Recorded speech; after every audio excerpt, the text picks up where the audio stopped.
그녀의 식사는 늘 혼자였다. 작업이 끝나고 늦은 밤이 되어서야 겨우 편의점에서 사온 도시락이나 컵라면으로 저녁을 해결했다. 텔레비전도 라디오도 켜지 않았다. 오직 고요함만이 그녀의 식사를, 그리고 그녀의 삶을 지배했다. 낡은 벽시계에 똑딱똑딱 소리는 그녀의 외로움을 더욱 선명하게 만들었다. 창밖으로는 도시의 불빛들이 화려하게 빛나고 있었지만 그녀에게는 그저 멀리 떨어진 다른 세상의 풍경일 뿐이었다. 고독은 그녀의 일상에 깊이 스며들어 있었다.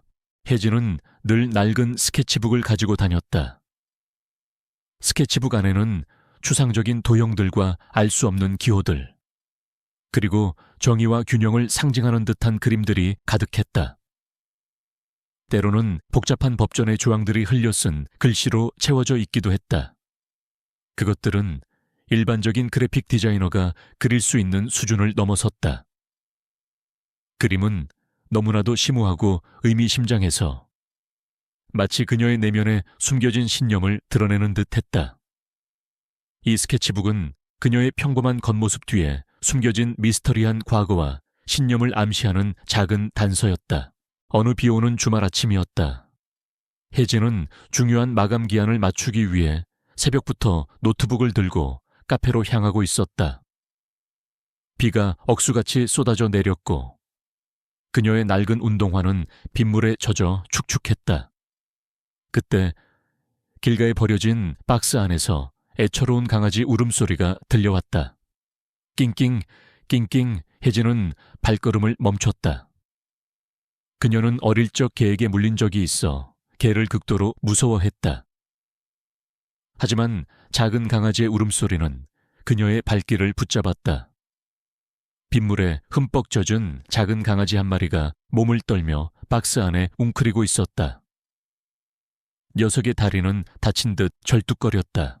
혜진의 얼굴에 순간적인 망설임이 스쳤다. 그녀는 당장 급한 마감 기한을 맞춰야 했고 무엇보다 개에 대한 공포가 그녀를 짓눌렀다. 하지만 강아지의 절박한 눈빛은 그녀의 마음을 흔들었다. 그 눈빛 속에서 그녀는 자신의 외로움과 고통을 보았다. 그녀는 망설임 없이 백팩을 내려놓고 주머니에 남아있던 마지막 10,000원 지폐를 꺼냈다. 그리고는 용기를 내어 강아지에게 다가갔다. 그녀의 손은 떨렸지만 그녀는 강아지를 조심스럽게 안아 올렸다. 녀석은 젖은 몸을 그녀의 품에 비비며 안도하는 듯했다. 혜진은 서둘러 119에 전화하여 동물구조대에 신고했다. 구조대가 도착할 때까지 그녀는 강아지를 품에 안고 비를 피했다. 그녀의 몸은 빗물에 흠뻑 젖었지만 그녀의 마음은 이상하게도 따뜻해졌다. 그녀는 구조대가 강아지를 데려간 후 남은 10,000원 지폐를 동물병원 측에 건네며 치료비에 보태달라고 부탁했다. 이 작은 선행은 그녀가 가진 깊은 연민과 공포를 이겨낸 용기를 드러내는 순간이었다. 그녀는 아무도 알아주지 않아도 묵묵히 선한 행동을 하는 사람이었다. 혜진의 손가락에는 항상 낡은 은색 반지가 끼워져 있었다. 단정하고 평범해 보이는 반지였지만 그 표면에는 날개를 펼친 독수리 형상이 정교하게 새겨져 있었다. 독수리의 눈은 강인하고 예리해 보였다. 이 반지는 그녀의 수수하고 간결한 옷차림과는 어딘가 어울리지 않는 듯 미묘한 위화감을 자아냈다. 가끔씩 그녀가 불안하거나 깊은 생각에 잠길 때면 그녀는 무의식적으로 이 반지를 만지작거렸다. 그럴 때마다 그녀의 눈빛은 평소의 나약함과는 달리 순간적으로 날카롭고 강렬하게 빛났다. 마치 그 반지가 그녀의 내면에 잠재된 또 다른 자아를 일깨우는 듯했다. 그녀의 침대 머리맡에는 낡은 나무 상자가 하나 있었다. 아무도 그 안을 들여다본 적이 없었다. 혜진은 잠자리에 들기 전 조심스럽게 상자를 열었다. 상자 안에는 빛바랜 사진 한 장이 놓여 있었다. 사진 속에는 위험 있는 경찰 제복을 입은 남성이 서 있었다. 그의 어깨에는 빛나는 계급장과 낯선 모양의 훈장이 달려 있었다. 그의 눈빛은 강인하고 지혜로워 보였다. 그리고 사진 옆에는 낡은 종이에 영어로 쓰인 편지가 있었다. 편지에는 나는 너의 보호자다, The Protector라고 서명되어 있었다. 마지막으로 겉으로 보기엔 평범한 휴대전화가 놓여 있었다.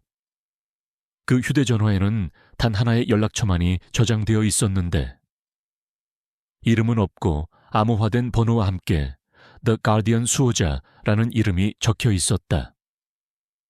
이 모든 것들은 혜진의 평범한 삶 뒤에 숨겨진 거대하고 비밀스러운 배경을 암시하며 독자들에게 그녀의 진짜 정체에 대한 궁금증을 자아냈다. 그녀의 그림자 같은 삶은 사실 거대한 폭풍전의 고요함일 뿐이었다.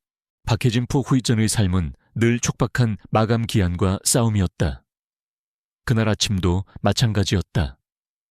중요한 클라이언트에게 웹사이트 디자인 시안을 전달해야 했기에 그녀는 평소보다 일찍 서둘러 노트북과 스케치북을 챙겨 집을 나섰다.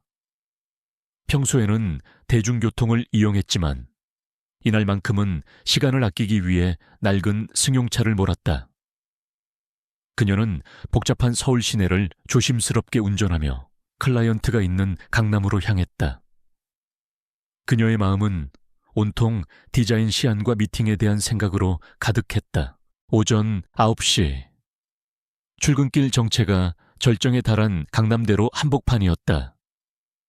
혜진은 신호등이 초록불로 바뀌자마자 조심스럽게 출발했다. 바로 그때였다.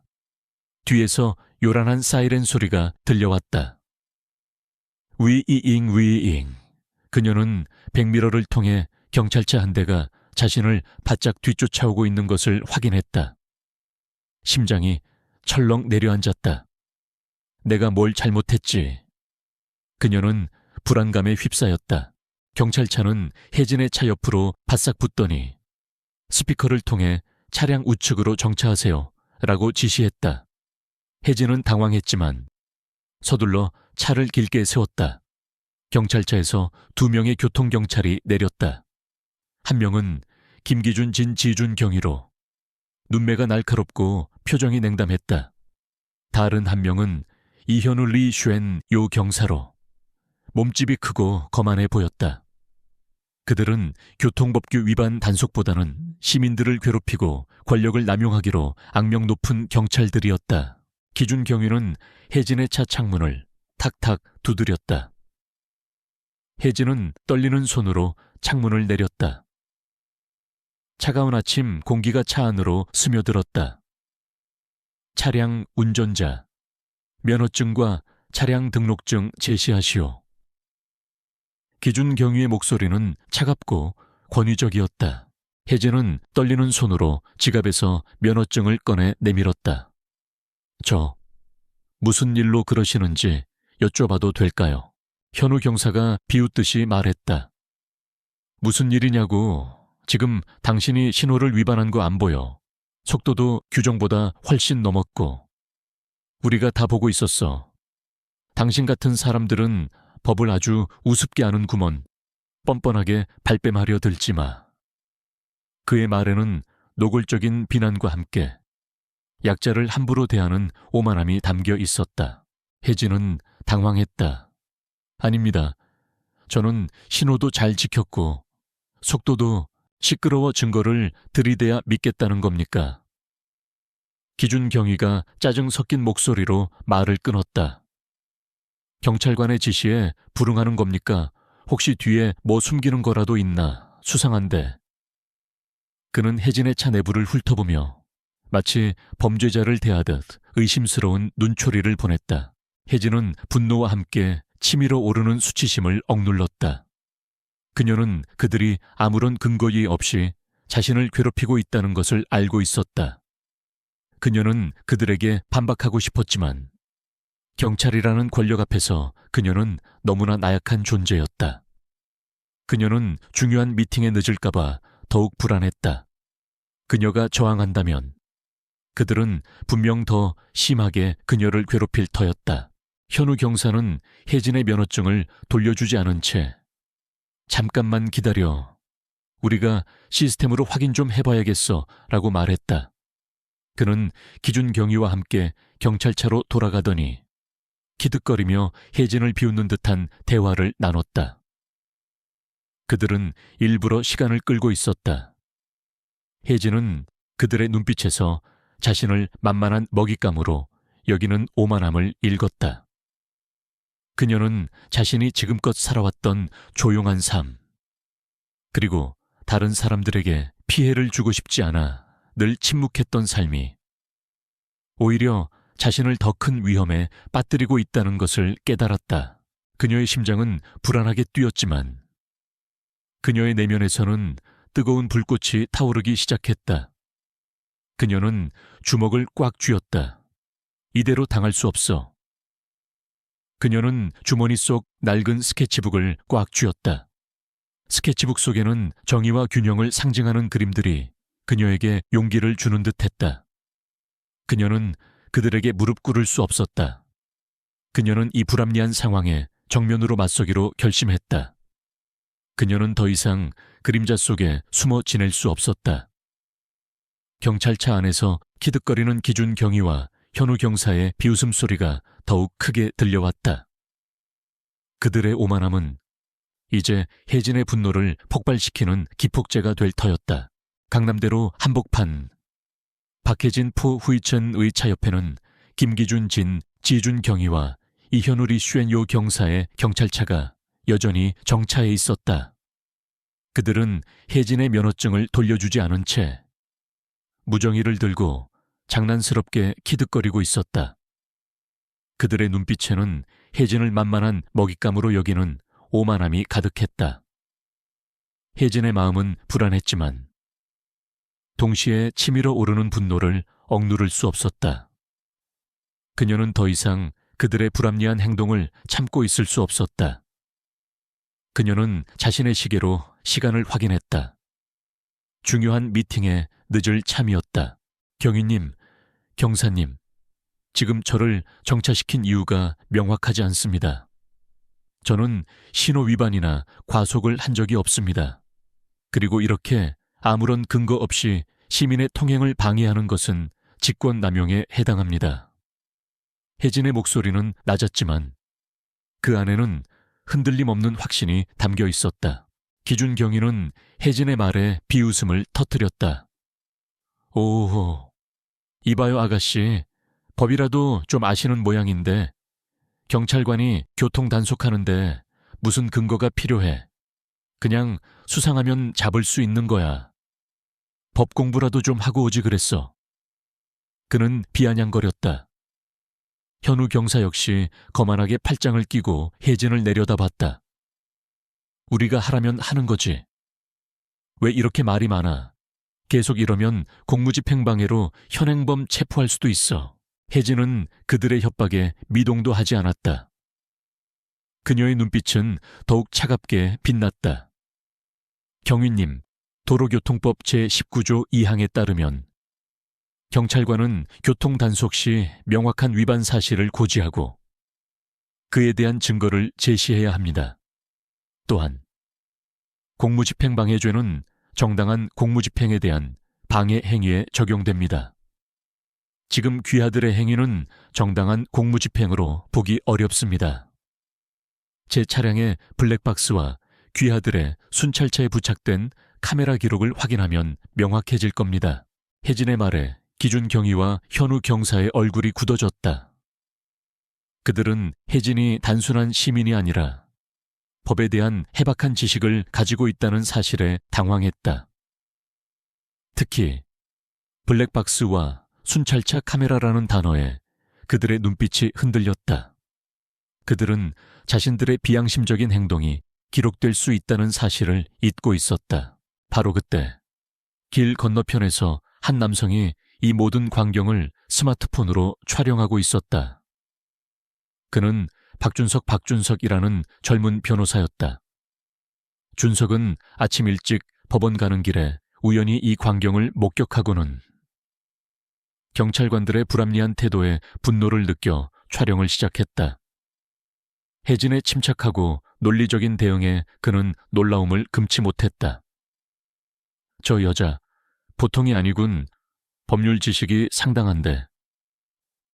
준석의 눈빛에는 호기심과 함께 미묘한 흥미가 돋아났다. 기준 경위는 분노의 치를 떨었다. 이봐, 지금 날 가르치려는 거야. 감히 경찰관에게 너 오늘 제대로 걸렸어. 본때를 보여줘야겠구먼. 당장 차에서 내려 공무집행방해와 불법 운전으로 체포할 거야. 그는 혜진의 차문을 강제로 열려 했다. 현우 경사 역시 고압적인 태도로 혜진을 끌어내려 했다. 혜진은 그들의 행동에 미동도 하지 않았다. 그녀는 침착하게 자신의 주머니 속에 든 낡은 스케치북을 꺼냈다. 스케치북 안에는 정의의 여신상이 그려져 있었고 그 아래에는 진실은 반드시 승리한다는 문구가 적혀 있었다. 그녀는 스케치북을 그들에게 내밀었다. 경위님, 경사님, 법은 모든 사람에게 공정하게 적용되어야 합니다. 권력을 남용하고 약자를 괴롭히는 것은 범죄입니다. 지금 당신들이 저지르는 행위가 바로 범죄입니다. 그녀의 목소리는 낮았지만 그 어떤 비명보다 더 강렬하게 그들의 귀에 박혔다. 기준 경위와 현우 경사는 혜진의 당당한 태도에 순간 움찔했다. 그들의 오만함은 한순간에 흔들렸다. 그들은 혜진이 단순한 먹잇감이 아니라 자신들의 비리를 폭로할 수 있는 위험한 존재라는 것을 직감했다. 바로 그때 멀리서 또 다른 경찰차 한 대가 다가왔다. 그 차는 순찰 중이던 강력계 이광호 과장의 차량이었다. 이광호 과장은 비리 경찰을 척결하기로 유명한 강직한 인물이었다. 그는 기준 경위와 현우 경사의 차량이 일반 교통 단속 구역이 아닌 곳에 정차해 있는 것을 보고 의아함을 느꼈다. 그는 경찰차를 세우고 그들에게 다가왔다. 김기준 경위, 이현우 경사, 여기서 무슨 일이지? 왜 교통 단속을 여기서 하고 있나? 게다가 일반 시민을 이렇게 위협하고 있는 건가? 이광호 과장의 목소리는 차갑고 단호했다. 기준 경위와 현우 경사의 얼굴이 삽시간에 흙빛으로 변했다. 이광호 과장은 그들에게 있어 저승사자나 다름없는 존재였다. 그들은 당황하여 말을 더듬었다. 과장님, 아닙니다. 이 여자가 운전 중에 난동을 피워서. 난동 이광호 과장은 비웃듯이 말했다. 내 눈에는 당신들이 난동을 피우는 것으로 보이는데, 그리고 이 여성분은 누가 봐도 침착한데. 그는 혜진을 바라봤다. 혜진은 이광호 과장의 등장에 안도했지만 여전히 상황을 주시하고 있었다. 그녀의 눈빛은 강인하게 빛나고 있었다. 뜻밖의 방역은 이제 막 시작되었을 뿐이었다. 강남대로 한복판의 불합리한 상황은 이광호 과장의 개입으로 일단락되는 듯했다.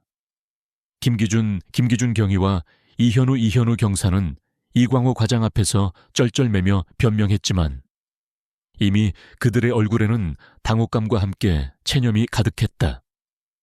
이광호 과장은 박혜진에게 정중하게 사과한 후 기준 경위와 현우 경색에 엄중한 경고를 주며 그 자리를 떠났다. 박준석 변호사는 혜진에게 명함을 건네며 도움이 필요하면 언제든 연락하세요 라고 말한 뒤 자리를 비웠다. 혜진은 안도했지만 동시에 불안감을 떨칠 수 없었다. 그녀는 이광호 과장의 존재 덕분에 잠시 위기를 넘겼을 뿐 기준 경위와 현우 경사 같은 변질된 경찰들은 언제든 다시 자신을 괴롭힐 수 있다는 것을 직감했다. 그녀는 그들의 눈빛에서 복수심과 함께 비열한 음모를 읽었다. 그녀의 마음은 여전히 고독했고 그녀는 이 싸움을 홀로 감당해야 했다.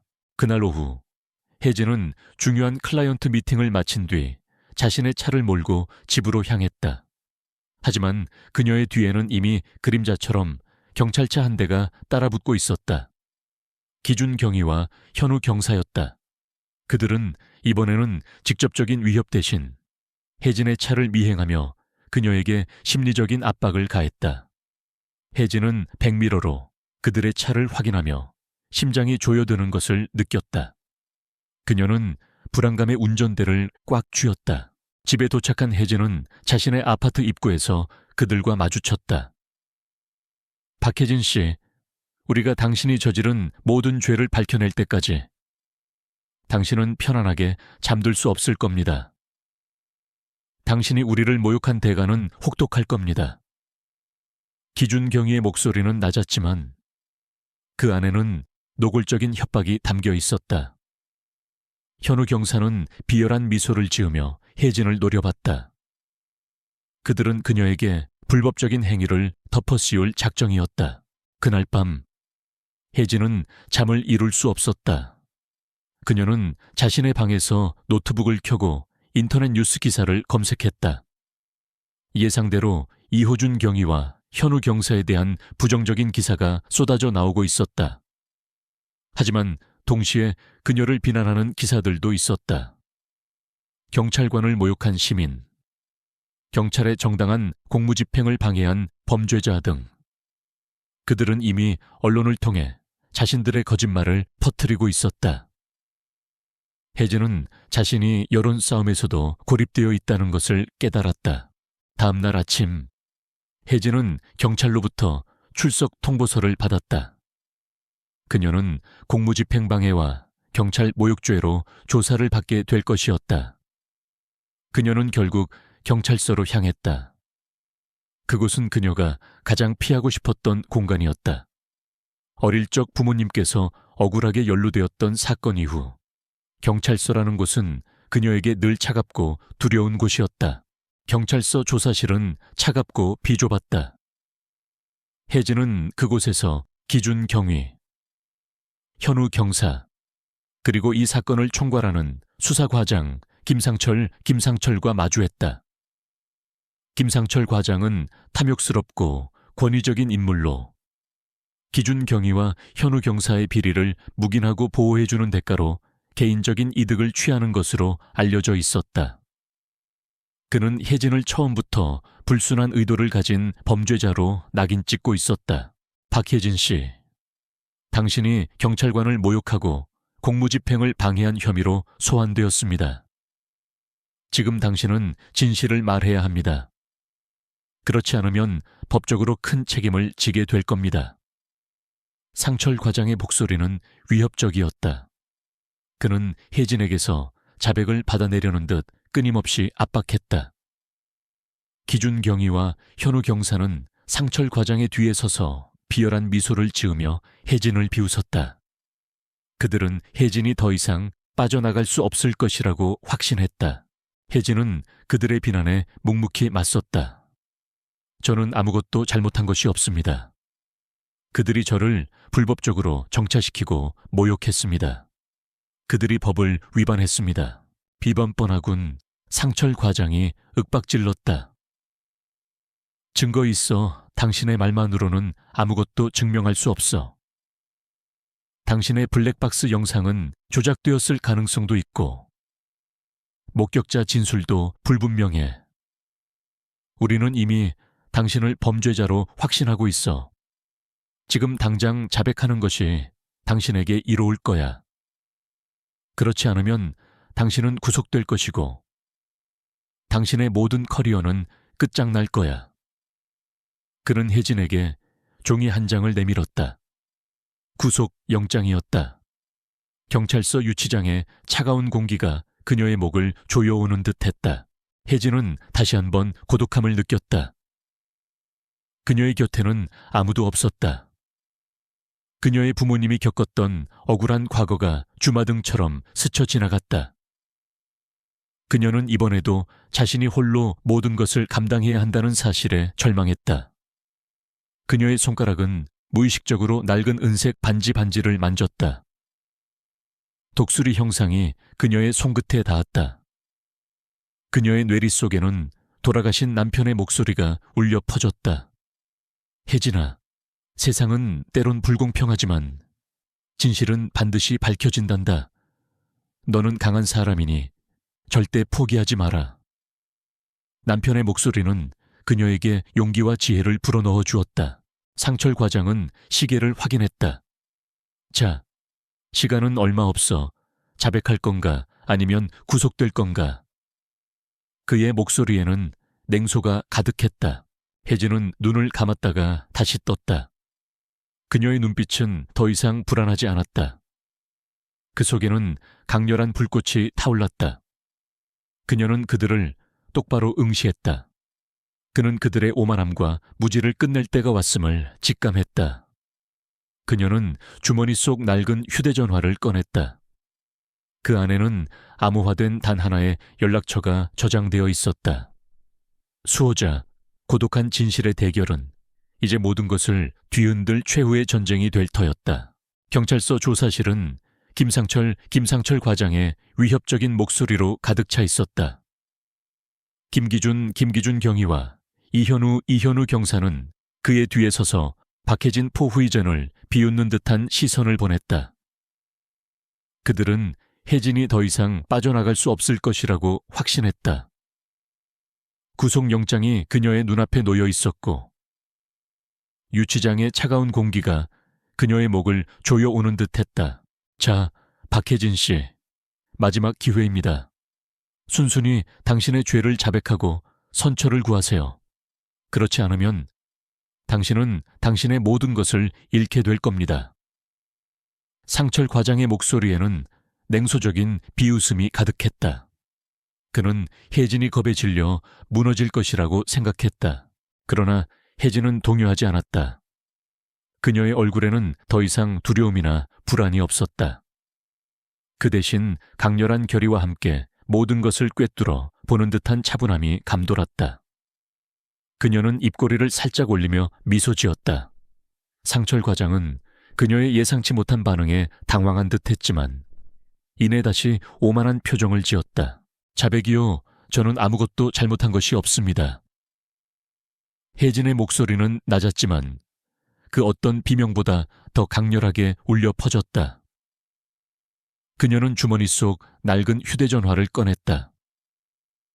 화면에는 암호화된 단 하나의 연락처가 저장되어 있었다.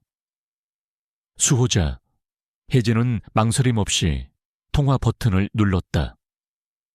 벨소리가 몇 번 울리더니 수화기 너머에서 낮은 목소리가 들려왔다. 혜진은 스피커폰을 켰다. 여보세요? 혜진아. 무슨 일이야? 내가 직접 처리해야 할 문제가 생겼나? 스피커폰 너머로 들려오는 목소리는 중후하고 품격 있었다. 그것은 다름 아닌 혜진의 남편이자 대한민국 경찰청의 강서준, 장루이준 총경이었다. 상철 과장, 기준 경위, 현우 경위의 얼굴이 삽시간에 흑빛으로 변했다. 그들은 그 목소리의 주인이 누구인지 정확히 알고 있었다. 대한민국 경찰청의 모든 경찰관들이 존경하고 두려워하는 강직함과 청렴함의 상징인 강서준 총경, 그리고 그의 입에서 나온 혜진아, 여보라는 단어는 그들의 뇌리를 강타했다. 그들은 자신들이 지금껏 감히 범죄자라고 몰아쓰려 했던 이 여성이 바로 강서준 총경의 아내라는 사실에 경악했다. 그들의 몸은 마치 얼어붙은 듯 굳어버렸다. 여보, 이 김상철 과장님과 김기준 경위님, 이현우 경사님께서 제가 교통법규를 위반하고 공무집행 방해를 했다고 주장하며 저를 구속하려 합니다. 저는 아무것도 잘못한 것이 없는데 말이죠. 혜진의 목소리는 평온했지만 그 안에는 모든 진실을 폭로하려는 단호함이 담겨 있었다. 그녀는 남편에게 그들이 저지른 모든 불법적인 행위들을 간결하게 설명했다. 스피커폰 너머에 서준 총경은 차가운 목소리로 말했다. 김상철 과장, 김기준 경위, 이현우 경사, 당신들이 감히 내 아내에게 이런 짓을 했다는 것이 믿기지 않는군요. 나는 당신들의 모든 비리 행위를 알고 있습니다. 직권남용, 불법적인 시민 통제, 그리고 뇌물 수수까지 이 모든 증거가 내 손에 있습니다. 상철 과장, 기준 경위, 현우 경위는 그 자리에서 무릎을 꿇었다. 그들은 자신들의 모든 비밀이 한순간에 100일에 드러났다는 사실에 정신을 차릴 수 없었다. 그들의 얼굴은 공포와 수치심으로 일그러졌다. 그들이 감히 약자라고 무시했던 이 여성이 사실은 자신들을 심판할 수 있는 거대한 존재의 아내였다니. 바로 그때 조사실 문이 열리고 박준석 변호사가 들어섰다. 그의 손에는 서류 뭉치가 들려 있었다. 그는 혜진을 바라보며 미소 지었다. 박혜진 씨, 제게 연락을 주셨군요. 제가 좀 늦었습니까? 그는 이미 혜진이 보낸 암호화된 메시지를 통해 상황을 파악하고 있었다. 준석 변호사는 이광호 과장에게도 연락을 취해 모든 상황을 보고했다. 서준 총경은 화면을 통해 상철 과장, 기준 경위, 현우 경위의 얼굴을 똑바로 응시하며 말했다. 당신들은 오늘부로 모든 직위를 박탈당할 것입니다. 그리고 당신들이 저지른 모든 범죄에 대해 법의 심판을 받게 될 겁니다. 나는 경찰의 명예를 더럽히는 그 어떤 행위도 용납하지 않을 것입니다. 그의 말이 끝나자마자 조사실에는 경찰 특수, 감사팀 요원들이 들이닥쳤다. 그들은 상철 과장, 기준 경위, 현우 경위에게 수갑을 채웠다. 그들은 저항할 힘조차 없었다. 그들의 오만함, 그들의 탐욕, 그들의 모든 것이 한순간에 산산조각 났다. 그들은 자신이 감히 건드려서는 안 될 존재를 건드렸다는 사실에 몸서리쳤다. 혜진은 그들을 내려다봤다. 그녀의 눈빛은 차가웠지만 그 안에는 승리감보다는 고요한 슬픔과 함께 모든 것을 제자리로 돌려놓았다는 평온함이 감돌았다. 그녀는 자신의 손가락에 끼워진 낡은 은색 반지, 즉 독수리 반지를 조용히 만졌다. 그것은 그녀의 남편, 그리고 그녀의 가족을 상징하는 것이었지만 이제는 그녀 자신의 용기와 정의를 상징하는 것이 되었다. 이 승리는 단순한 개인적인 복수가 아니었다. 그것은 정의를 구현하고 억울한 약자들을 보호하는 일이었다. 독수리는 마침내 어둠을 뚫고 힘차게 날아올랐다. 경찰서 조사실은 김상철 과장, 김기준 경위, 그리고 이현우 경사가 연행된 후 다시 고요함을 되찾았다. 그러나 그 고요함은 더 이상 무겁거나 침울하지 않았다. 오히려 새로운 시작을 알리는 듯한 희망의 공기로 가득 차 있었다. 박혜진 포 후이자는 의자에 앉아 손에 든 낡은 은색 반지를 조용히 어루만졌다. 독수리 형상이 새겨진 반지는 그녀의 과거를 상기시키면서도 찬란한 미래의 약속처럼 느껴졌다. 대한민국 경찰청은 강서준, 장루이준 총경의 지휘 아래 대대적인 내부 감찰에 들어갔다. 김상철 과장 일당의 비리는 언론에 대서특필되었고 경찰의 명예는 땅에 떨어졌다. 그러나 동시에 강서준 총경과 그의 아내 박혜진의 용기 있는 행동은 국민들에게 깊은 감동을 주었다. 경찰도 바뀌고 있다는 희망의 메시지가 퍼져나갔다. 기준 경위와 현우 경사는 모든 직위를 박탈당하고 법의 심판대에 서게 되었다. 그들의 이름은 더 이상 경찰관이 아닌 권력을 남용한 파렴치한 범죄자로 기억되었다. 박준석 변호사는 혜진의 가장 든든한 조력자가 되었다. 그는 이 사건을 통해 자신의 법률 지식을 사회적 약자들을 위해 사용해야 한다는 사명감을 느꼈다. 그는 혜진에게 법률 자문을 제공했을 뿐만 아니라 언론을 통해 이 사건의 진실을 알리고 비리 경찰들을 비판하는 데 앞장섰다. 그의 용기 있는 행동은 젊은 변호사들 사이에서 큰 반향을 일으켰다. 며칠 후 혜진은 남편 서준 총경과 함께 경찰청 본부로 향했다. 그녀의 옷차림은 여전히 소박했지만 그녀의 눈빛은 더 이상 소심하거나 불안하지 않았다. 그 속에는 강인한 확신과 함께 모든 것을 꿰뚫어 보는 듯한 지혜가 담겨 있었다. 서준 총경은 아내의 손을 꽉 잡으며 미소 지었다. 혜진아, 내 덕분에 우리 경찰 조직에 큰 변화의 바람이 불고 있어. 네가 아니었다면 그들의 비리는 영원히 어둠 속에 묻혔을 거야. 서준 총경의 목소리에는 아내에 대한 깊은 존경심이 담겨 있었다. 혜진은 고개를 끄덕였다. 여보, 제가 아니더라도 언젠가는 밝혀졌을 거예요. 하지만 제가 겪은 일들이 다른 사람들에게는 일어나지 않기를 바랍니다. 권력을 가진 자들이 자신의 위치를 남용하지 않고 약자들이 억울한 일을 당하지 않는 세상이 왔으면 좋겠어요. 서준 총경은 혜진의 비전에 깊이 공감했다. 그는 혜진의 아이디어를 바탕으로 경찰 조직 내에 새로운 시스템을 도입했다. 시민고충처리위원회를 신설하여 경찰의 불법적인 행위를 제보할 수 있는 창구를 마련했고, 경찰 윤리 교육 강화 프로그램을 통해 모든 경찰관이 공정하고 정의로운 태도로 시민을 대하도록 교육했다. 또한 경찰 시민 감사 제도를 도입하여 시민들이 직접 경찰의 업무를 평가하고 감시할 수 있도록 했다. 이 모든 변화는 경찰 조직의 투명성과 책임감을 대폭 향상시켰다. 혜진은 이제 사회적 약자들을 위한 인권 운동가로 활동하기 시작했다. 그녀는 자신이 겪었던 경험을 바탕으로 권력 남용으로 인해 피해를 입은 사람들을 위한 법률 상담과 심리 치료를 지원하는 비영리 단체를 설립했다.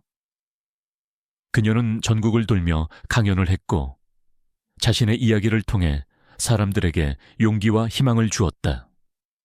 그녀의 목소리는 미디어를 통해 전 세계로 퍼져나갔다. 어느 날 저녁, 혜진은 남편 서준 총경과 박준석 변호사, 그리고 이광호 과장과 함께 집에서 저녁 식사를 했다. 따뜻한 집밥 냄새가 온 집안에 퍼졌다. 그들은 과거의 사건들을 되돌아보며 새로운 미래에 대한 이야기를 나누었다. 혜진 씨, 당신의 용기 덕분에 저도 제 신념을 다시 한번 다잡을 수 있었습니다. 이제 저는 당신과 함께 정의를 위해 싸울 것입니다. 준석 변호사의 목소리는 진심으로 가득했다. 혜진은 미소 지었다. 우리 모두가 함께하는 것이 중요합니다. 혼자서는 세상을 바꿀 수 없지만 함께라면 가능합니다. 그들의 대화는 깊어지는 밤과 함께 계속되었다. 혜진의 작은 아파트는 더 이상 고독한 공간이 아니었다. 그곳에는 사랑과 믿음, 그리고 희망이 가득했다. 그녀의 손목에 채워진 낡은 독수리 반지는 여전히 빛나고 있었다. 그것은 그녀의 과거를 상기시키면서도 그녀의 미래를 밝히는 등대처럼 느껴졌다. 그녀의 삶은 고난을 통해 더욱 단단해졌고, 이제 그녀는 사랑하는 사람들과 함께, 그리고 새로워진 세상과 함께 밝고 희망찬 내일을 향해 나아가고 있었다. 정의의 새 시대가 막을 올리고 있었다. 수년의 세월이 흐른 뒤 박혜진 포후이전의 이름은 이제 단순한 인권 운동가를 넘어 대한민국 사회의 정의와 투명성을 상징하는 아이콘이 되었다. 그녀가 설립한 독수리 정의 재단 이글 저스티스 파운데이션은 권력 남용으로 고통받는 이들의 든든한 버팀목이 되었고, 그녀의 용기 있는 목소리는 사회 곳곳에 빛을 비췄다. 혜진은 이제 50대 중반의 원숙한 여성이었다. 그녀의 얼굴에는 깊은 주름이 새겨졌지만 그녀의 눈빛은 여전히 젊은 시절처럼 뜨거웠다. 그녀는 더 이상 그림자 속에 숨어 지내거나 불의 앞에서 침묵하는 나약한 사람이 아니었다. 그녀는 전국을 넘어 국제 무대에서 활동하는 리더였고, 그녀의 옆에는 항상 그녀의 비전을 공유하고 함께 미래를 만들어가는 수많은 동료와 지지자들이 있었다. 혜진은 자신의 경험을 바탕으로 공권력 남용 피해자들을 위한 법률 지원 시스템을 구축하는 데 헌신했다. 그녀는 재단을 통해 무료 법률 상담과 심리 치료를 제공했고, 억울하게 수감된 이들의 재심을 돕는 데 앞장섰다. 그녀의 노력 덕분에 수많은 사람들이 잃었던 명예를 되찾았고 사회는 더욱 공정하고 투명하게 변화했다. 그녀는 과거 자신이 겪었던 고통을 통해 약자들이 세상에 홀로 맞서지 않도록 돕는 것이 자신의 사명이라고 믿었다. 혜진의 남편 강서준, 장루이준은 대한민국 경찰청의 총경 자리에서 은퇴한 후 독수리 정의 재단의 고문으로 활동하며 아내의 든든한 지원군이 되었다. 그는 과거 자신이 청렴한 경찰관으로서 쌓았던 경험과 인맥을 활용하여 재단의 활동을 도왔고 비리 경찰 척결을 위한 내부 감찰 시스템을 더욱 강화하는 데 기여했다. 그들의 부부는 대한민국 사회에 정의의 상징이 되었다. 박준석 변호사는 이제 대한민국 최고의 인권 변호사 중 한 명으로 성장했다. 그는 독수리 정의 재단의 핵심 변호사로 활동하며 혜진과 함께 수많은 사건들을 해결했고 법의 힘으로 사회의 불의에 맞서 싸웠다. 그는 혜진과의 인연을 통해 자신의 삶의 방향을 찾았고 정의를 실현하는 데 자신의 모든 것을 바쳤다. 혜진이 처음 구해주었던 유기견 별이는 이제 재단의 마스코트가 되었다. 별이는 건강하고 듬직한 모습으로 재단 사무실에 항상 함께 있었고 방문객들에게 따뜻한 위로와 기쁨을 주었다. 별이는 혜진의 따뜻한 마음과 변화를 상징하는 존재였다. 어느 가을날 저녁, 혜진은 자신이 살던 작은 아파트 단지를 다시 방문했다. 낡은 건물들은 여전히 그 자리에 있었지만 골목길은 더 이상 어둡거나 칙칙하지 않았다. 아이들의 웃음소리가 골목에 울려 퍼졌고 주민들은 서로에게 따뜻한 인사를 건넸다. 그녀는 자신이 살았던 방의 창문을 올려다봤다. 그때는 창밖의 도시 불빛이 멀게 느껴졌지만 이제는 그 모든 것이 그녀의 노력으로 만들어낸 희망의 빛처럼 느껴졌다. 그녀는 독수리 정의 재단에서 새로 건립한 시민인권센터의 개관식에 참석했다. 이 센터는 공권력 남용 피해자들이 자유롭게 자신의 목소리를 내고 법률적 도움을 받을 수 있는 공간이었다. 혜진은 개관식 연단에 서서 감회에 젖은 목소리로 말했다. 저는 한때 세상의 불의 앞에서 무릎 꿇을 뻔했던 나약한 사람이었습니다. 하지만 저는 진실을 믿었고 저의 용기가 세상을 바꿀 수 있다고 믿었습니다. 이 센터가 여러분에게 진정한 안식처가 되기를 바랍니다. 여러분의 목소리가 모여 세상을 바꾸는 강력한 힘이 되기를 바랍니다. 그녀의 손가락에는 낡은 은색 독수리 반지가 여전히 빛나고 있었다. 이제 그 반지는 그녀의 과거를 숨기는 상징이 아니라 그녀의 용기와 정의, 그리고 불굴의 정신을 드러내는 당당한 표식이었다. 그녀의 연설이 끝나자 수많은 사람들이 자리에서 일어나 그녀에게 우레와 같은 박수와 환호를 보냈다. 그들은 혜진이 만들어낸 변화에 감사하며 그녀의 비전을 지지했다. 연설을 마친 혜진은 남편 서준 총경의 손을 잡고 시민인권센터의 옥상 정원에 섰다. 밤하늘에는 수많은 별들이 반짝였다. 그녀는 눈을 감고 지난 세월을 회상했다. 기준 경위와 현우 경사의 오만한 조롱, 상철 과장의 비열한 압박, 그리고 홀로 감당해야 했던 고통. 그 모든 아픔과 역경이 지금의 평온과 행복을 만들어냈음을 그녀는 깨달았다. 그녀는 이제 더 이상 그림자 속에 숨지 않아도 되는 당당한 빛이 되었다. 그녀의 삶은 단순한 개인적인 승리를 넘어선 영원한 가치를 남기는 하나의 거대한 이야기가 되었다. 그리고 그 이야기 속에서 빛나는 정의의 별은 언제나 희망의 노래를 불렀다. 그녀의 이야기는 앞으로도 계속해서 세상 사람들에게 용기와 영감을 줄 터였다.